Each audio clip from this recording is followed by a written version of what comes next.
Hello, everyone, and thank you so much for joining me for today's lecture on business and industry, where we are going to look into the business insights, business analysis.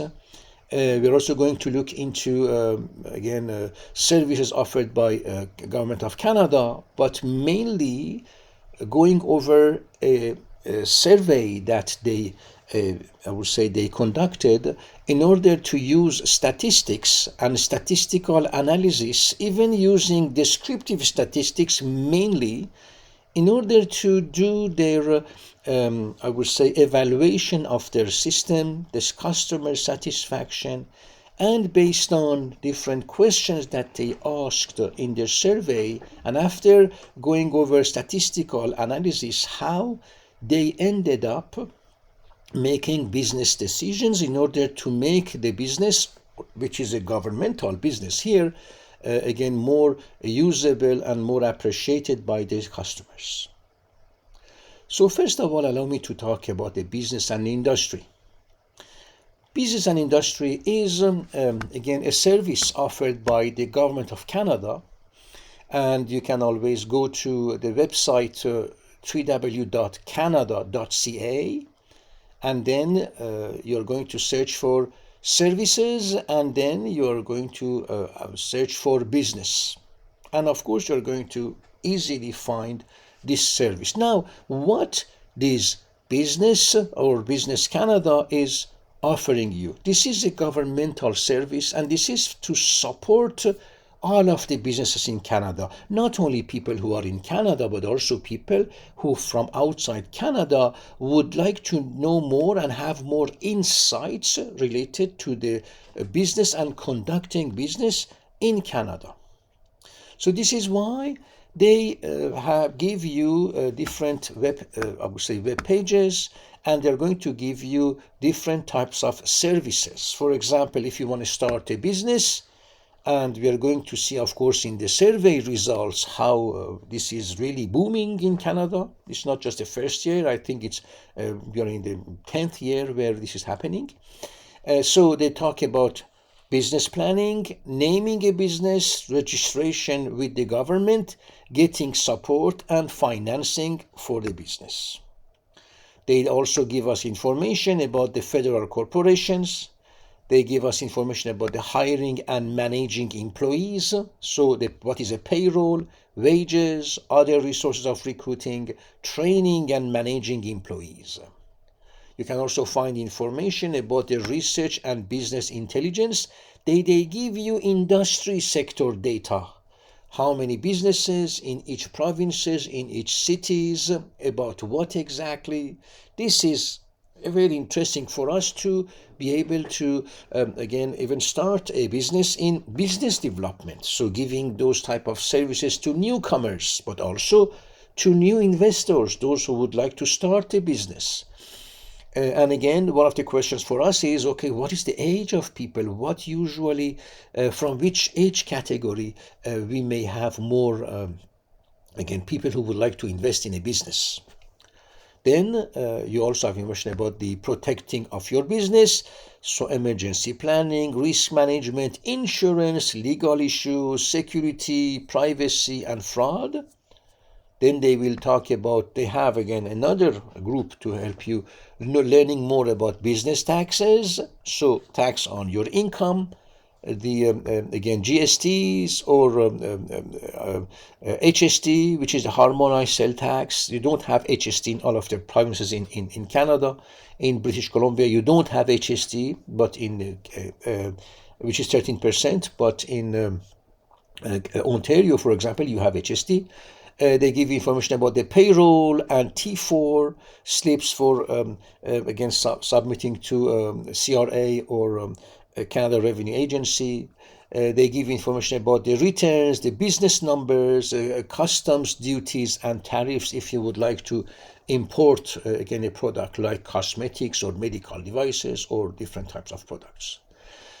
They also give you information about the management of your business, and then international trade and investment, because this is another place where government of Canada is very active. It's not just internal production, but it's also producing and exporting outside. As you know, Canada is part of the G7 countries, and again, we do a very important part of our business that is for, I would say, exportation, of course, the technology, but also commodities to other countries.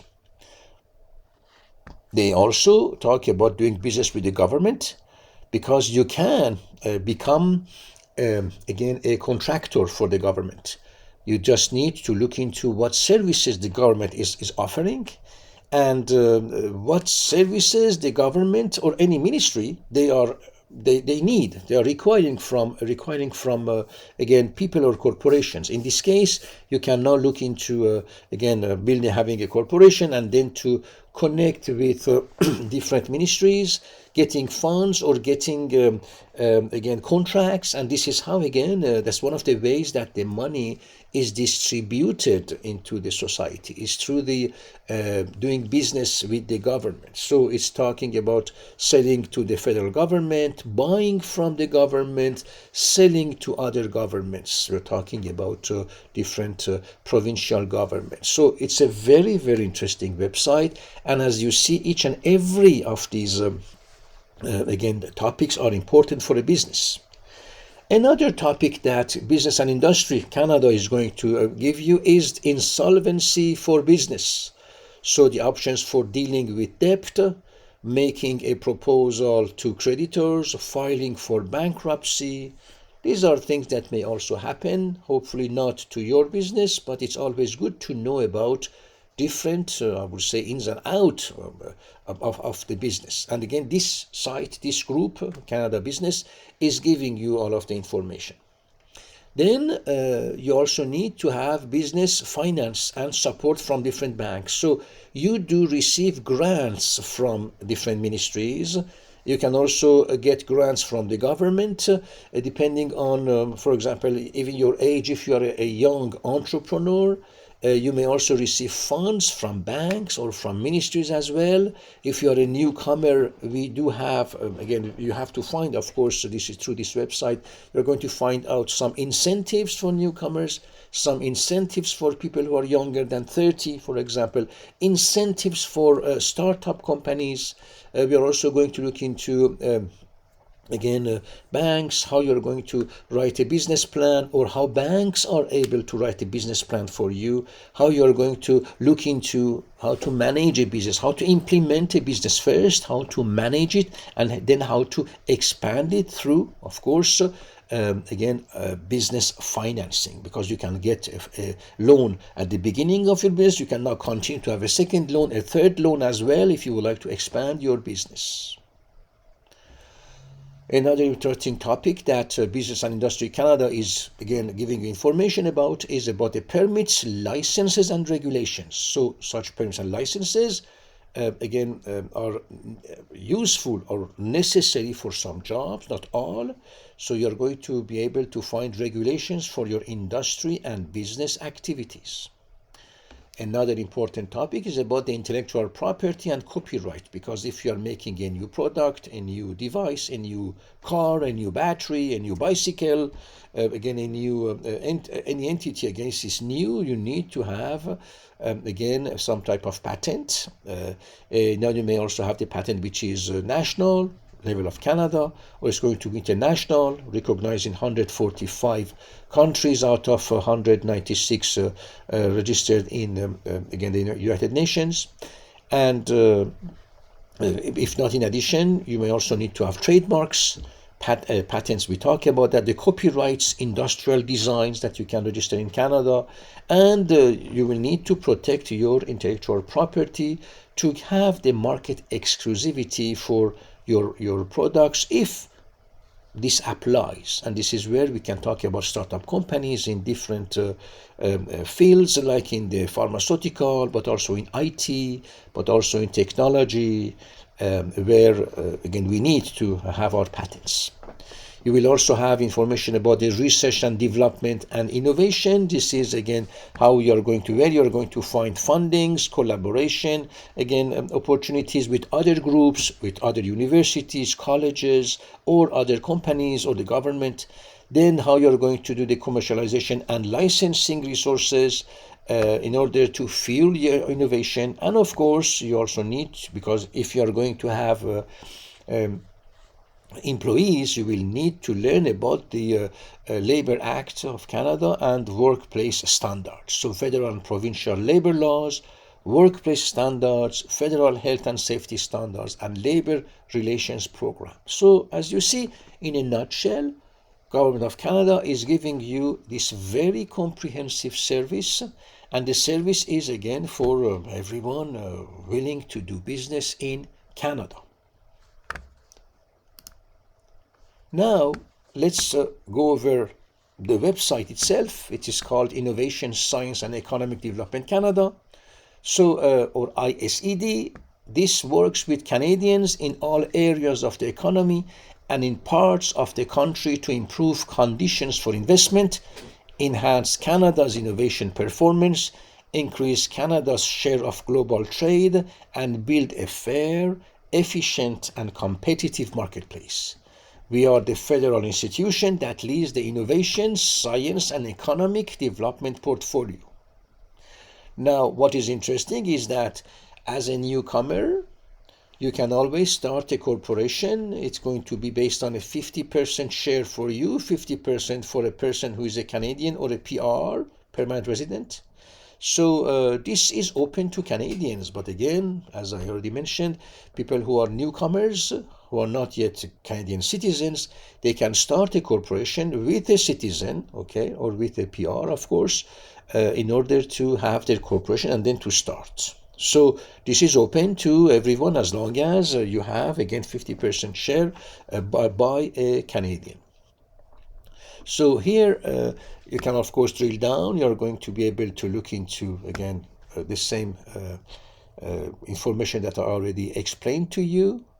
And the purpose of the presentation is not only going over, again, what the services are offering you, is also to look into how the Government of Canada is using, again, a business analysis and insights, or I would say even how they use research analysis tools in order to evaluate how well they are doing and to continue to give a good job, and then even to build up on their good job and to expand their business. And in order to make decisions, they need to know about what customers they are thinking. So they need to conduct surveys, and they need to get primary data. They also need to repeat the same survey, because I'm going to go over a survey that was done recently. The previous survey was done in 2007, very similar survey, and they did it because they need, the government needs to know to what extent they are really meeting the requirements of the population, and if there is any lack, any place for improvement, they are going to improve, but they need to have data to support those decisions. So we look into the trends, we do trend analysis, we look into the public opinion, and we are going to do the opinion analysis. Then we are going to look into technological, societal, again, legal, different types of changes in the business environment. Okay, and then we are going to look into how those changes are going to affect our business. And this is where I can talk about pestle analysis, which is another analysis that we use in business and in research analyst fields in order to go over the right sources of information. We use secondary data. We can also again use surveys to get primary data. It will allow us to do research and find out where are the areas of improvement in any system. So now that you know about this, let's go over the survey that has been done. Okay, our aim today is to look into how statistical analysis, even if this is descriptive statistics, using surveys is going to allow one of the biggest, again, institutions in Canada, again, make decisions to help, to assist, to support, and of course to improve the business. Here we are going now to look into the Canada Business Client Satisfaction Research. This is a research that has been using a survey. That was the second time that has been done in Canada. The first time it was in 2007. The survey has several sections, and we are going to look into those questions as well. The main aim was to look into, first of all, if this organization or Canadian business client, institution, is offering the right services. Then the other question was, are again customers happy and satisfied with the quality of the services that are offered? Then we would like to know if there's anything else that we need to again add into the system. So overall, by going over these surveys, they wanted to look into their mission to check if they are really doing what they are meant to do. One of them is to improve a startup survival and growth rate of small and medium-sized enterprises by giving business people in every part of Canada access to accurate, timely, and relevant information and referrals. So questions in their surveys were very directed to these mission values. Then, of course, their questions is, what their mission is also to reduce the complexity of dealing with various levels of government by consolidating business information from the client's perspective in one convenient service. So their survey questions were also about this second mission of Canada Business. Did they do that? Are they doing it well? So they have been asking survey questions related to this mission. Another mission that they had was to enable clients to make well-informed business decisions in a global economy. So the survey questions were related to this mission. So as you see, we look into, the missions, for example, of our organization, if you are looking into the client satisfaction research. And then based on the mission, we are now going to formulate our questions and, of course, proposing or having answer options. They also needed to check their survey question, looking into which variables, what type of variables, or what kind of data they are going to get from this survey, so that they would be able to test their hypothesis, or I would say they would be able to look into their missions that are here and to understand or to make sure that yes, they are doing their job as they should do. So another mission for them is to encourage business success through sound business planning, market research, and the use of strategic business information. So these four missions are the fundamentals of the survey questions. And of course, when we go over the survey questions and we're going to get data that are going to be qualitative or quantitative data, we are going to use statistics. And for the statistical analysis, first we are going to use descriptive statistics. So we are going to look into the frequencies, calculating averages, calculating the standard deviation, explaining the data, comparing the data with a survey, in this survey, for example, and the previous survey that was done a few years ago. We are also looking into the changes in the society, looking into if there is anything new that came up to the business environment or the business, insight. And then we are going to, do the discussions, of course, of our findings as well. So for now, we just looked into what are the types of the questions that you are going to ask. Now, here they talk about anticipated outcomes and benefits. So here we are talking about research hypothesis, because based on their again, I would say their missions. They have to talk about identification of client information, needs, and satisfaction levels. So they are looking into our clients who are satisfied, but they would like to know what are the satisfaction levels.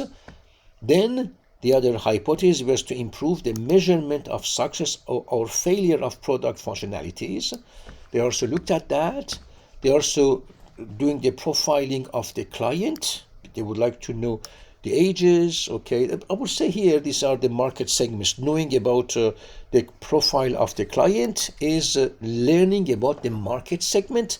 And when we look into the market segment, it's going to allow us to strategize more and in a better way how to approach different market segments. For example, people aged more than 55, maybe they prefer to have a phone call and have a phone conversation, but someone at the age of 21 or 22 that may be belonging to another category of clients, just based on the age for now, may prefer to have email. So this is just one example. It's not just the email or I would say the communication tools. These are other ways that we can again I would say offer incentives to different categories of clients in order to start a business or to support them. It may also be through a different banking experience or banking I would say plans or products. It may be lower or lower, I would say, interest rate. It may be giving more facilities for paying back the interest. Anyways, I am not going to go over each and every strategy that we are using in the banking sector or in the financial sector in order to support the business. But what I'm saying here is that we need to go over a survey and then to do statistical analysis of the business. And here, of course, I'm talking about all of the businesses in Canada in order to find out where are the gaps and where we can learn more about our clients or people who are using these systems, those who are starting a business in Canada, and what are their needs in order to, of course, to support them through different programs. Then another hypothesis was to ensure systematic ongoing gathering, maintenance, and reporting of client-focused information to facilitate performance reporting, etc. So we wanted to test this hypothesis. Did we or are we systematically again offering this type of services, and are they again affecting positively the performance of the communication, reporting, etc. Again here, through the again survey questions, we are going to test the hypothesis, but for us this is an outcome. We want to make sure that we are doing a good job. But through the questions, we are also going extra or more questions in order to allow us to see if there is any change in the business environment, if we need to change services, adding services, removing services, so that we are going to be able to stay within our mission of the organization here, which is Canada Business. Now here they talk about a survey where they had 719 again Canada Business Network clients. They used a mixed methodology which included phone, online, and web intercept data collection. In all, 277 clients completed the survey over the phone, 219 online, and 223 via the web intercept. Don't forget that they had also to connect again or contact again those clients once, twice, or three times in order to get answers to their survey. So based on a sample of the size, the results can be considered to be accurate within plus or minus 3.6%, 19 times out of 20 for questions that applied to the full sample. The fieldwork was conducted from November 30th, 2006 to February 19, 2007. So now let's go over the contract. Imagine that you are having a consulting company and you would like to do a survey for the government. Look into the contract, which is done by a research firm, the contract number, the contract that is issued by the government, of course, and the value of the contract for conducting this survey of 719 Canada Business Network client was $51,404, okay, including GST of 13%. So now, again, what we can again go over is that we do have, because I'm going to cover, of course, this web page as well. They talk about the survey. They talk about the again who is in charge, okay, and then they are going to look into the table of content where they will talk about the executive summary, about the introduction of the survey, service-related interactions. They looked into the satisfaction with overall service. They look into satisfaction with service delivery channels, perception of Canada Business Network information, use and assessment of products and services offered by Business Canada, and then suggestions to improve the service quality based on the results of the survey. So you see, we wanted to, again, to improve. We always get the primary data to look into what's happening now. So this is analysis, but also analytics. It means, okay, how we are going to use this in order to come up with solutions. Here we also talk about business insights. So when we are doing research analysis, when we are again part in the business, which is again, I would say all of these sectors, we are looking into the talking about the business insights or the value of our analysis in order to allow corporations and institutions to make business decisions.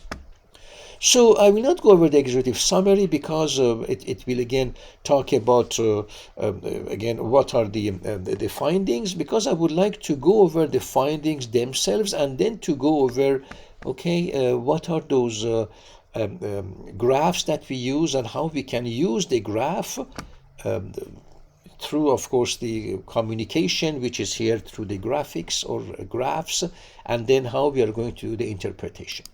So let me go over again the tables. So here they're talking about provinces and the number of recruits by service channel.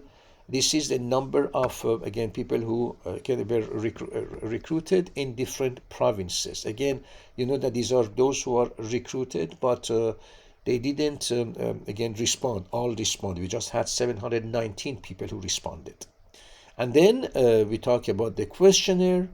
Here we talk about the data collection mode, where we use telephone that was online and or online forms, or that was through a web intercept.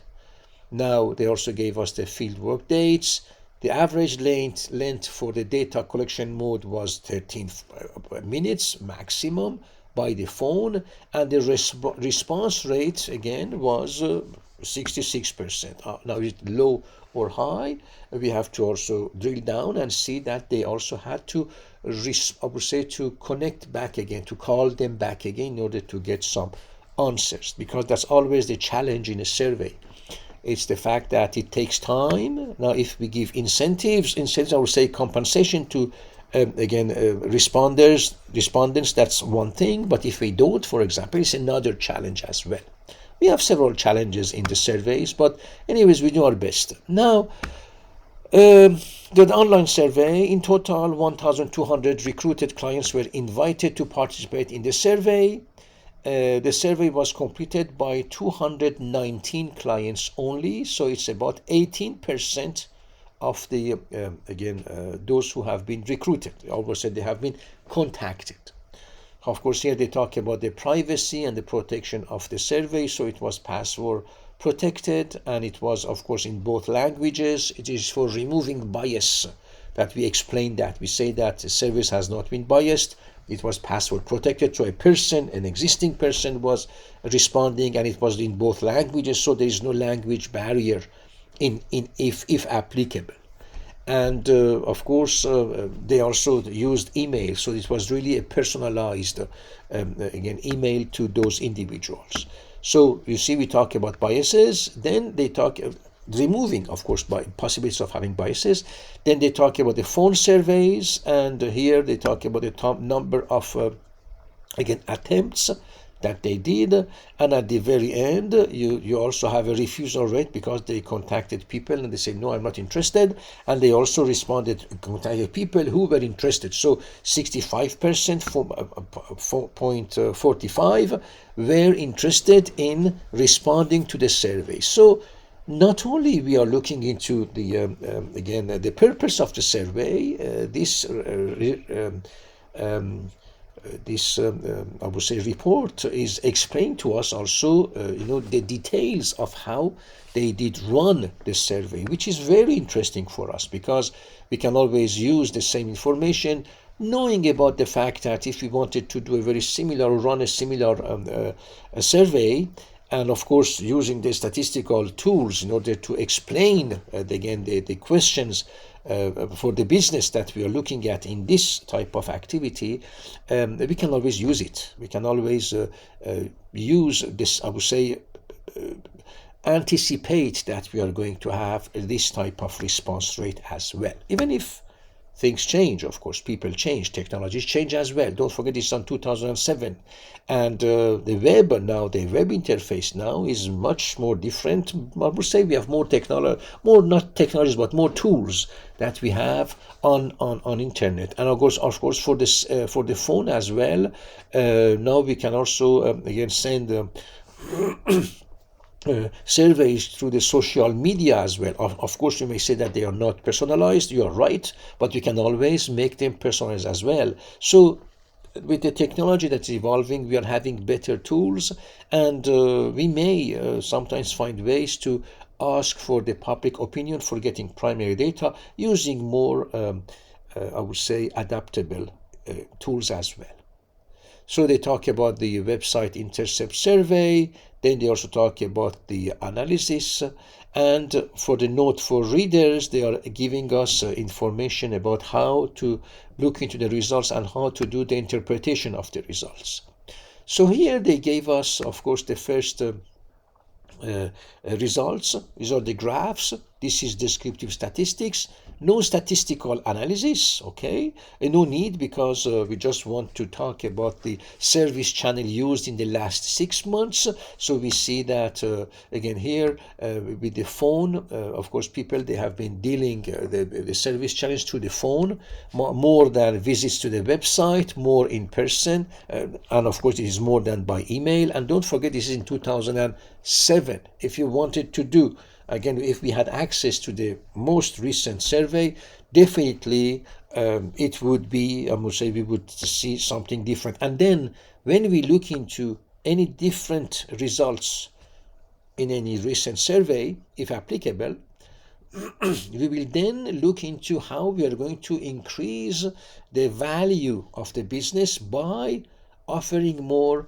email services, for example, because if it changes, of course, because now, and we're going to see that for people who are between the age of 21 to 35, they are dealing much more with social media and of course with the email as well. So if this is about the email, the institution would invest more on web interfaces, on email interfaces as well. Now here, looking into the number of service channels used in the 6 months, they are looking into one channel, so one of their services. It was just a very low percentage of 2.3, and then 3 or more, that was again only 11 services. Sorry, this is 23, not 2.3, sorry, 23, and 11 services. So we see that again the percentage, 66% of people, they used only one service. Now, how is going to help us to improve our service? Maybe change the interface, maybe adding at the end of each web page additional information, and to say, okay, where to go, what to do next, or where to go next. In this case, we may be able to give them more information, and then we would now see people using not just one service, but 2 or maybe more than 2 or 3 services. So you see how we get the survey data, how first of all we write the survey data, how we are going to look into the answer options, then how we are going to use the answer options in order to make decisions. And then we are going to make decisions, again, implementing changes, and then we are going to need to have another survey in the next 5-10 years, for example, in order to see if the improvements were really improving the service. And don't forget that these type of surveys, we need to have them again because people change, technologies change, times, and we need to always, again, follow the evolution of the technology, of the society, of the business, economic, of the environment, of the, and again, legalities as well. So we need to have those surveys, and we need to continue to use statistics, and of course use of statistics through conducting surveys in order to run and improve any type of business. Sorry. So here they give us information about the frequency of contact by service channel. So visit to a website, for example, we had 62% who visited the website 3 times or more, as you can see in the legend. For the in-person people who went to the institution, they had 32% who went to the place in person 3 times or more. And again, once it was just 46%. For the emails, the same thing. So we understand very well from this graph that we need to invest a little bit more, or to continue to invest more on the website, because we have, again, 62% of again, our clients who are coming 3 times or more, and they are of course interacting with people, with services as well. And this is, again, it's showing us again how we should manage the distribution of the budget that we are going to use in order to improve our system. So same thing for in-person. We need to keep our in-person services as well.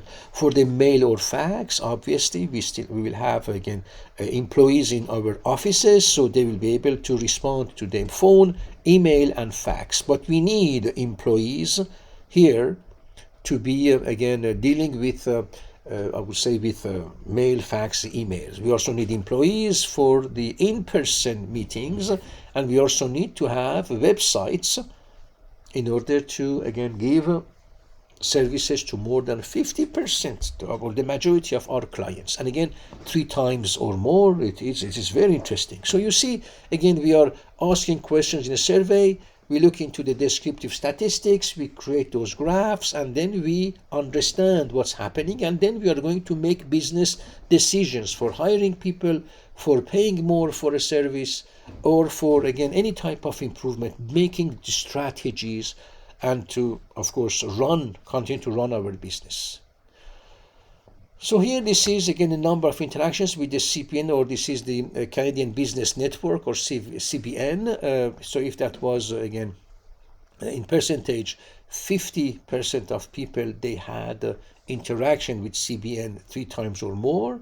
So the service is needed, okay, it's being used. And even once, only 32%, or 2 times 17. It also shows that to what extent the system is being used. So we keep going the way we are, again, doing business. Then we look into the multi-channel users, same thing. It's just telling us that yes, people, they are still using the phone, so we need to have our call center in person as well. So we need to keep our offices open. Okay, that's important to know about that. We also need to have our website, and of course the email. It goes with again the staff who is going to deal with again the emails as well. So we continue with the most preferred communication for people. The most preferred communication was the email, and then that was the mail and fax. I know that you may say, but fax is or mail is very old. If you would like to make decisions for the mail and fax, you will need to reconduct the survey as of today, or what they have done recently, in order to understand the evolution of the preference of the communication method. Now, the website, for example, for sure, again, I'm guessing here, but we know but with what's happening with the technology, with the computer technology or internet technology, and we see that, again, things are again changing.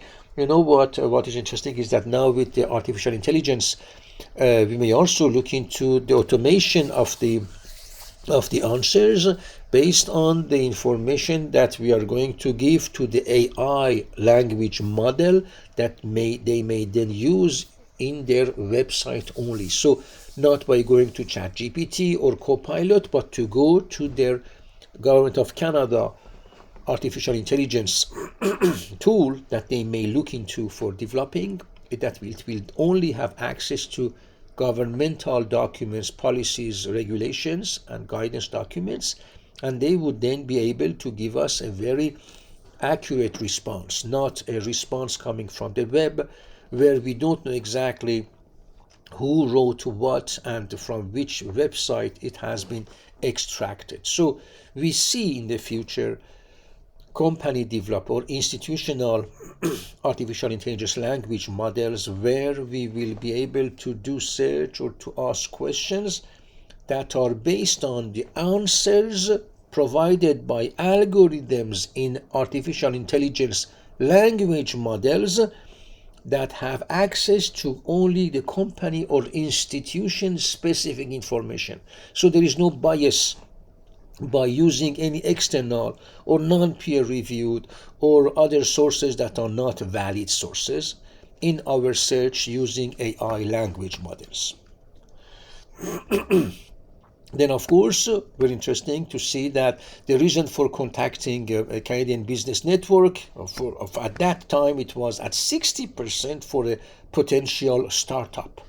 So we understand from here that we will need to again add more emphasis on our services, giving more services for the startups, looking into, again, we can drill down, maybe they didn't do that here, but drill down to see, okay, in which type of industry you are looking into having a startup, and then knowing about this, it will allow us to again look into what services we can give, what additional services we can give in order to leverage this type of activities. Then talking about the satisfaction of overall services, again, this is they see that more than half of the people, 50% of people, they are satisfied with the services that they're offering. Now we should also look into, okay, level 4, or again, if they are dissatisfied, we would like also to know why. We have about 8% of people who are dissatisfied and 9% who are not, I mean, they are neutral. So it will allow us not only to keep the satisfaction level high by continuing to offer services, but also to look into what made this population here neutral or less and very dissatisfied, in order to give us the score, because we would like to cover the entire population. And again, it can be another survey, it may be contacting people individually, it may be just looking into drilling down in a next survey in order to understand why you are not satisfied, and then to ask consumers to tell us what exactly you want. But this is an open-ended question, okay? So when you're having 700-800 people, and they may even have just here this is 9 and 8, 17%, about 20% of 1,000. It means you are going to have 200 paragraphs to read, to analyze. It takes time, even if it's worth it. What I'm saying is that looking to the open-ended question in a survey is going to definitely take more time for the just gathering, classifying answers, understanding within the context, because people, they may use the same words but not within the same context, so the meaning may be different. And then to look into, okay, what we can do in order to offer better services, more adjusted services to these people. So again, this is another example of using research analysis, statistical analysis, which is again descriptive statistics, and of course communicating this information through those graphs, understanding the biases, and of course the types of information that we have, and the accuracy, of course, of bias, not bias, but accuracy of the data as well, and then to make business decisions. So this is how we use research analysis and, of course, analytics in business, using again surveys as a primary data source in order to make business decisions. Now, talking about the positive perception of different aspects of a service, they also asked other questions, and here they wanted to drill down to say, okay, why you liked us, why you liked the service, not us, of course. And here they asked this question: courteous staff served in a language of choice. 83% is very important, so we have to keep both languages, English and French. Treated fairly. Responsive staff, 72%. If we have 2 and 5, not disagree, it means that we have to give training to our staff, because we don't want to have those 2 red sections here for the responsive staff knowledgeable and competent. Here again, 2 and 4, 6% of people, they found out that our staff are not again competent. Now here in this case, first of all, it may be the staff, but it may also be the level of expectation of our customers as well. So we have to take all of these different information with a grain of salt. They all need to be analyzed. We look into pros and cons, and then we are going to make business decisions in order to improve our system. Then staff gave what was needed. Again, we have 7% who didn't give what was needed. Is it because what we were asking was impossible to give out? Or is it because the staff needed to know that? Of course, the staff needed to drill down and understand what was exactly needed by the client. But however, some clients, they may not be aware of what services are out there. They may not even be able, even in their mother tongue, to express themselves, because they may not know the terminologies, and hence they may not really use the comprehensive language in order to ask their questions. So it may be, again, there are so many different possibilities, and we look into those possibilities in order to improve our system. Then staff went extra mile. 2 and 5 no. 63% yes, which is perfect. With 20%, this is very good. But if you have 7% of the staff didn't go extra mile in the eyes of consumers, this may be the too much expectations. It may be unrealistic expectations. It may be realistic expectations, but it didn't happen. It may be, again, any of these cases. And the last one is satisfied with timelines of service, okay, and fully informed about the service. So you understand again how we use the results of a survey, using statistical analysis by using the descriptive statistics, but showing different types of graphs. So here we have another type of graph that is really helping us to visualize the responses or the opinion of the public based on the questions that we asked, and of course the answer options in a survey. Sorry. Okay, now most satisfied with service outcomes. 65% are satisfied, 25% partially, 10% no, didn't know, not applicable is 1%. So we look into, again, keeping our yes population, giving more information, using different measures implementing measures in order to give a better, most fit services, so that the partial is also going to become yes. We would like to also to make sure why we have this 1% didn't know, and the no of 10%, we need to definitely look into what is needed. And again, we may not always reach the 100% satisfaction rate, but we need these type of surveys in order to understand what we are doing. Are we giving a right service?